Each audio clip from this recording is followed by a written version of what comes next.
zur Vokane Moogd. Jetzt ist der Lockdown vorbei. Das letzte Mal, als wir die letzte Vokane Moogd Folge gedreht haben, da waren wir im Außenlager. Und da das Theater jetzt wieder auf hat, können wir hier drehen. Wir sitzen heute an einem meiner Lieblingsorte. Ich neige manchmal zur Übertreibung, das ist die Wahrheit, an meinem Lieblingsort im Theater. Wir sind in der Maske an einem Ort, wo wir Schauspieler und Schauspielerinnen uns sehr gerne aufhalten. Vor allem, weil es so tolle Maskenbildnerinnen gibt wie Claudia. Dankeschön. Das ist Claudia. Hallo. Wie schön, dass wir beide hier sitzen. Normalerweise ist es ja so, also ich sitze auf dem Stuhl und du stehst hinter mir und schminkst mich oder machst die Haare. Genau, so sieht es aus. Auf jeden Fall. Sag mal, was machst du hier eigentlich am Ohnsorg-Theater? Ja, was mache ich hier? Also, Maskenbildnerin natürlich. Das bedeutet, dass ich die Vorstellung betreue, dass ich aber auch produziere mit meinen tollen Mitarbeiterinnen. Das mache ich natürlich nicht alleine. Das heißt, Bärte knüpfen, Perücken, Ausstattungsgespräche, Dienstpläne schreiben, gehört ganz viel dazu.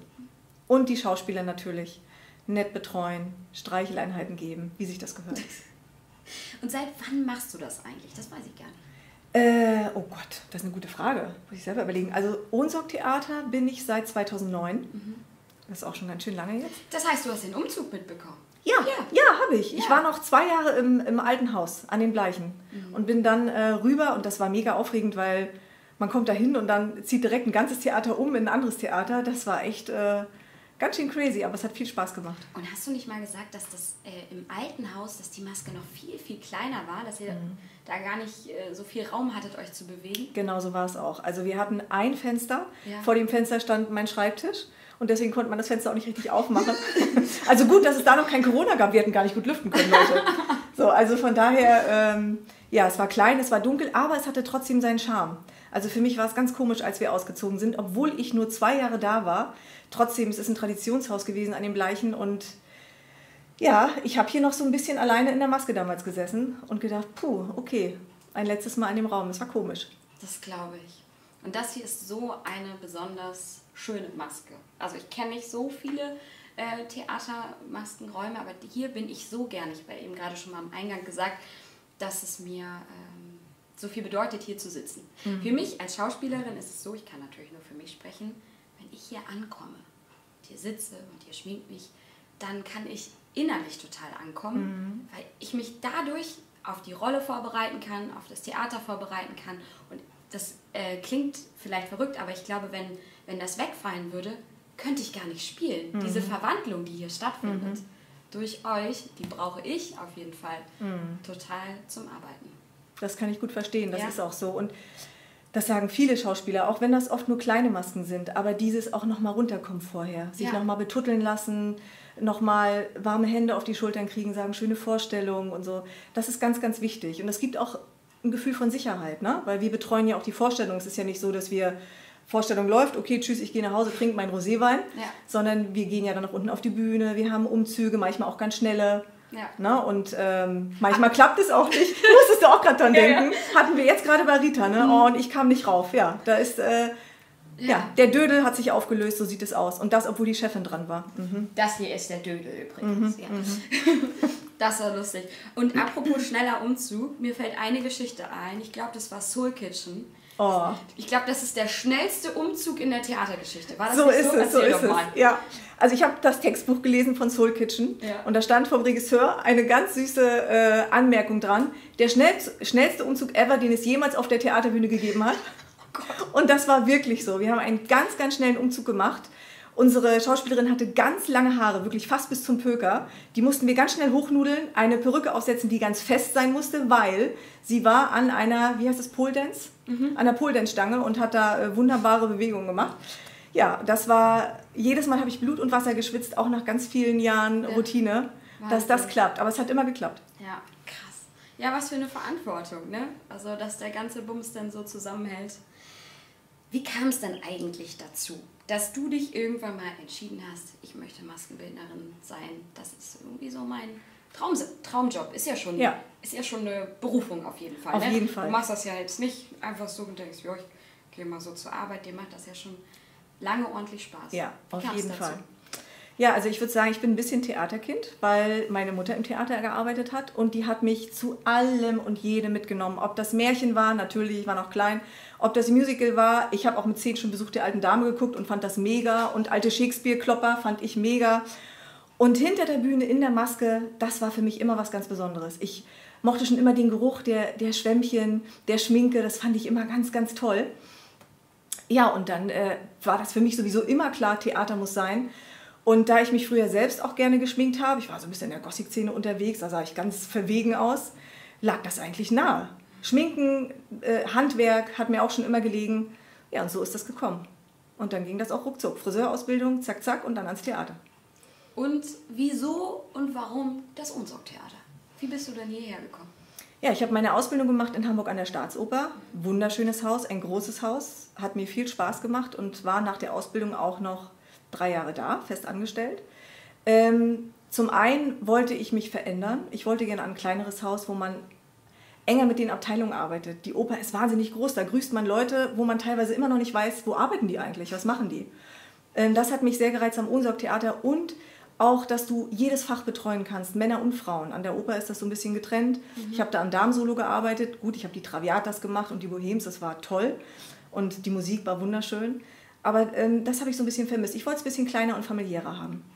Und man muss auch aus dem Nest raus. Ich habe da gelernt und das war auch ganz wichtig. Herausforderungen, mal was anderes machen. Und so hat das geklappt. Habe ich es hier gehört, dass die Stelle frei ist damals und dann habe ich mich einfach beworben. Schön. Ab ans Ohnsorg. Ja. Was sind die coolsten Perücken, Masken, Gesichter, was du jemals gemacht hast? Was macht dir am meisten Spaß, wenn man das überhaupt so sagen kann? Was findest du am aufregendsten?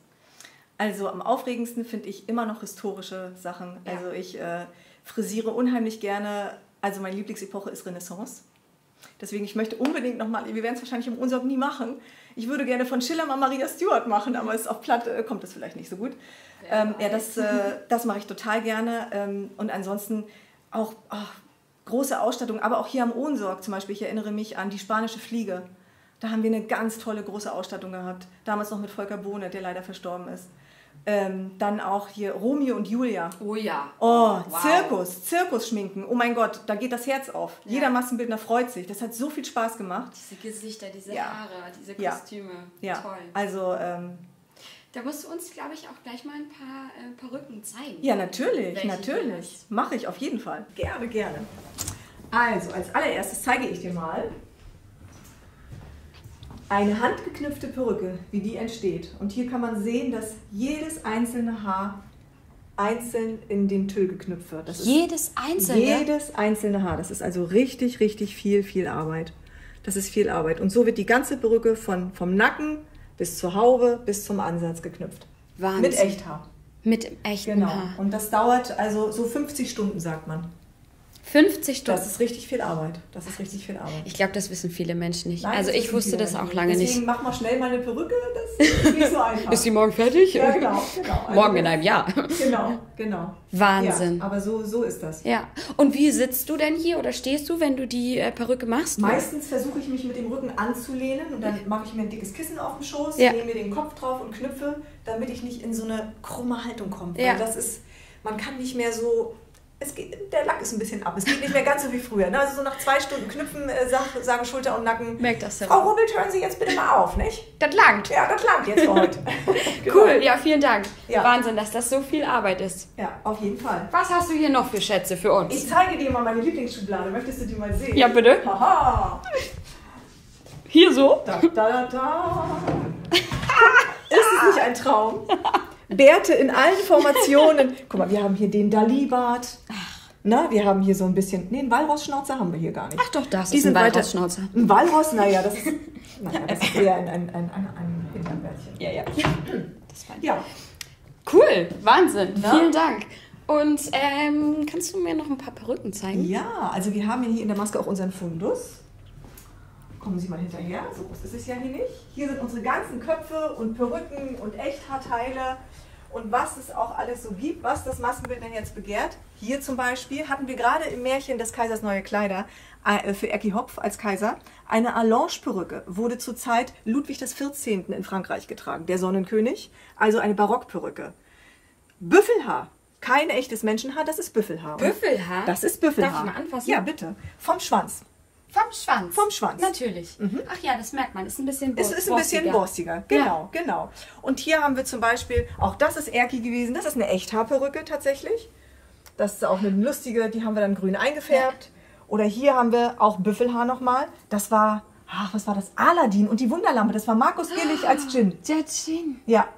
Jetzt ist sie ein bisschen unfrisiert. Okay, sie kommt jetzt aus der Kiste, ne? Aber nix. Ja. Was würdest du sagen? Wie viele Perücken habt ihr hier? Oh, das ist schwer zu sagen. 300? Krass. 400 Perücken bestimmt. Also da zähle ich jetzt aber Echthaar und Kunsthaar mit rein, ne? Ja. Aber wir haben schon sehr, sehr viele Perücken. Wahnsinn. Ja, und versuchen auch immer wieder aus alt mach neu, die zu recyceln und aufzuarbeiten. Schön und nachhaltig. So. Nachhaltig. Und Haare sind auch sehr, sehr, sehr, sehr teuer. Ja. Sehr teuer. Das ist also mit das teuerste Material für einen Maskenbildner. Boah, Wahnsinn. Ja. Krass. Und ihr knüpft die alle einzeln. Ja, wir knüpfen die alle. Toll, vielen Dank für diesen tollen Einblick. Sehr gerne. Sehr hier gerne. war ich noch nie hier drin. Ja, hier gibt es richtig viel zu sehen. Dankeschön. Cool. Sag mal, hast du irgendeine kleine Ohnsorg-Anekdote für uns, wo du immer mal wieder dran denken musst, mal wieder schmunzeln musst oder denkst, das ist wirklich passiert? Ja, also gibt es viele, auch in der Maske natürlich. Aber haben wir ja gerade gehabt, ne, mit deinem Dudi. Aber eine Sache, an die ich immer wieder denken muss und wo ich auch immer noch drüber lachen muss, ist das Stück Ladykillers. Das war schon hier, ich weiß gar nicht, ob es die erste Spielzeit war in dem neuen Haus. Uta Stammer und Nils-Ove Krack waren auf der Bühne und Uta Stammer musste Nils-Ove Krack einen Käfig mit einem Vogel zeigen, den er jetzt, wenn sie nicht da ist, bitte pflegen soll. Und während sie ihm erzählt, was er alles zu tun hat mit diesem Vogel, ist dieser angeklebte, ausgestopfte Wellensittich runtergefallen und lag in dem Käfig und war nun für alle sehbar, okay, der ist jetzt wohl tot. Und Uta musste es aber einfach weiterspielen und die beiden haben Tränen gelacht auf der Bühne und wir auch auf der Seite und das war so witzig. Das war sehr schön. Affmurks. Ja, Affmurks, ja. Da war er tot. Aber man muss sich gut um den Vogel kümmern. Aber ja, weil er fällt ab und zu in Ohnmacht. Genau, das war sehr witzig. Cool, gute Geschichte. Ja, apropos Bühne. Hast du ein Lieblingswort auf Plattdeutsch eigentlich? Hab ich. Ja? Und das sage ich gefühlt jedem Schauspieler wahrscheinlich. Es verdrehen alle die Augen. Miensöten. Ja, okay. Das stimmt. Ja, ne? Oder du kennst auch, ja, Miensöten, komm mal rein. Ja. Klar, Miensöten, machen wir. Schöne Vorstellung, Miensöten. Das sage ich eigentlich ständig. Ja. Aber das ist auch schön. Ist auch wirklich schön. Und man fühlt sich dadurch auch einfach so, weiß ich nicht, so gesehen und so wohl. Also bei dir fühle ich mich immer total, bei euch allen in der Maske, so wohl und gesehen. Und das ist wirklich, das hattest du ja vorhin auch schon mal gesagt, ganz beeindruckend, dass ihr diese liebevollen Eigenschaften habt. Wir sitzen hier manchmal, wir Schauspieler und Schauspielerinnen, und labern euch zu. Und ihr müsst immer gut gelaunt sein. Müsst ihr natürlich nicht. Kein Mensch muss immer gut gelaunt sein. Aber trotzdem habt ihr immer diese positive Ausstrahlung. So, und es geht gleich los auf die Bühne. Und hier ist einfach immer so viel Liebe in der Maske. Danke euch. Das ist ganz lieb, vielen Dank. Und das ist auch etwas, was ganz wichtig ist. Das lernt man auch erst mit der Zeit. Es ist nicht nur das Handwerk. Es ist genau das, so eine gute Energie mitgeben. Das ist ganz wichtig in unserem Job. Ja. Das gehört dazu und sich auch ein Stück weit zurückzunehmen. Ja, das stimmt. Ne? Also also mir macht das Spaß. Aber ich glaube, so ein Typ Mensch muss man auch sein. So ein bisschen Mutti gehen, glaube ich, muss man haben. Ich bin auch gerne Maskenmutti. Ja. Das gehört, glaube ich, dazu. Ja, du musst dann ja auch für Probleme und so, und dann sitzt hier mal jemand und weint. Ja, so, natürlich. Ich hatte das ja auch schon. Da denke ich so, Mann, meine Haut ist so schlimm. Ja, Premiere und ein Pickel wächst, das ist ja so, ne? Ja, genau. Und da muss man ein offenes Ohr haben und Verständnis für haben. Das ist ganz wichtig. Das gehört alles dazu. Das ist so schön. So schön, dass es dich gibt, Claudi. Oh, danke, dass wir dieses Interview zusammen machen. Als ich das gehört habe, habe ich mich so gefreut. Ja, ich habe mich auch gefreut. Ich bin auch ehrlich gesagt froh, dass du das machst, weil ich eigentlich nicht so vor der Kamera und so, ne? Wir sind ja immer hinter der Kamera eigentlich. Und die macht das so profimäßig, ich weiß überhaupt nicht, was sie hat. Ja. Sag mal, eine letzte Frage noch. Was ist eigentlich außer hier im Ohnsorg-Theater, was ist so dein Lieblingsort auf dieser Welt? Die Frage liegt mir so. Mein Lieblingsort? Ja. Mein Lieblingsort auf dieser Welt ist definitiv neben meinem Mann. Ja. Ich bin am allerliebsten immer mit meinem Mann zusammen. Und im besten Fall auf unserer griechischen Insel. Das ist so unser Rückzugsort. Und das braucht man auch. Wenn ich frei habe, brauche ich viel Ruhe. Axel auch, der ist auch Maskenbildner. Der hat also die gleiche Energie abzugeben wie ich auf der Arbeit. Und das ist so mein Sehnsuchtsort und mein Lieblingsort.